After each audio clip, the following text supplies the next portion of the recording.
Frédéric Peloux, vous venez de dresser le bilan du secteur immobilier en 2013, une année marquée par une baisse d'activité. Alors, conformément à ce qui s'est passé en 2012, où on était à moins 15% de volume d'activité par rapport à l'année précédente, en 2013 par rapport à 2012, on est à moins 9,6% de volume d'activité. Pour les prix, la situation est plus contrastée selon les marchés. À Nice, la baisse est quand même assez significative avec moins 3% de baisse. Voilà, sur le secteur niçois, on est à moins 3,58%, c'est quand même assez significatif. Mais c'est le marché, c'est le secteur géographique où il y a le plus d'offres, donc on a eu une petite correction de moins 3,5%. C'est là où on a eu le plus de volume d'activité, surtout dans le marché de l'actif. Globalement, la baisse des prix est freinée parce qu'il y a une insuffisance de l'offre.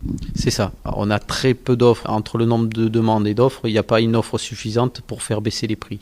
Voilà.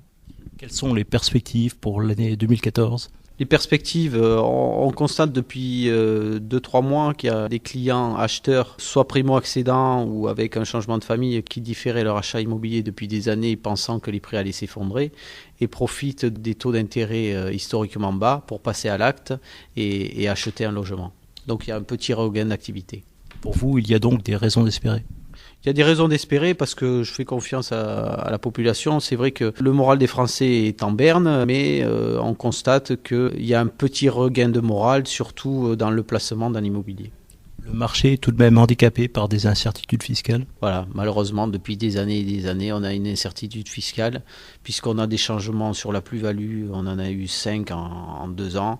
Il n'y a pas de lisibilité fiscale sur l'investissement locatif. Avec le projet de la loi Allure, où on contraint encore plus le bailleur privé, ce n'est pas des signes incitatifs à l'acquisition immobilière. Plus l'augmentation dont les conseils généraux peuvent avoir de 0,7% sur les droits de mutation, c'est encore un signe qui n'est pas favorable à l'immobilier. Un projet de loi Allure qui passe actuellement en seconde lecture à l'Assemblée nationale. Une seconde lecture pour laquelle beaucoup des observations de la FNIM ont quand même été prises en compte. Voilà, avec nos instances nationales, on a eu plus de 25 rendez-vous avec le ministère du Logement. On a pu beaucoup discuter avec Cécile Duflot qui était à notre écoute et sur notre analyse du problème du logement. Donc on a eu beaucoup d'avancées en termes de professionnalisation de notre profession, ce qu'on demandait.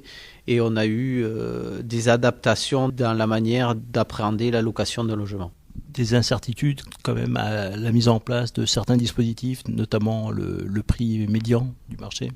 Voilà, on ne reste pas persuadé qu'un loyer médian par département, avec plus ou moins 20%, moins 30% à la baisse, ça soit la solution. On pense vraiment que ça va être une véritable usine à gaz à gérer et on a du mal, même nous professionnels, à imaginer comment ça pourrait se dérouler avec une agence publique. Ça va être très compliqué et on pense que ça va être géré par la préfecture, mais on n'a pas tous les détails du fonctionnement. Même si elle a été profondément remaniée, la garantie universelle des loyers reste difficile à mettre en œuvre. Ça va être très difficile à mettre en œuvre. Ça restera un financement public avec l'aide du 1% logement apparemment, avec une agence publique, mais en partenariat avec de l'assurance privée. Nous, professionnels, on ne mise pas très cher sur cette garantie universelle des loyers.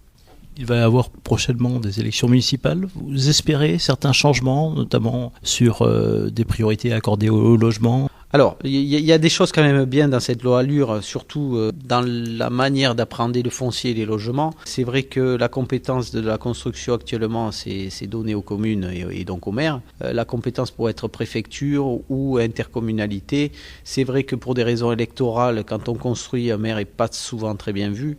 Si c'est dans l'intérêt général, dans une vision d'ensemble, soit intercommunale, soit départementale, c'est vrai que ça serait peut-être plus simple.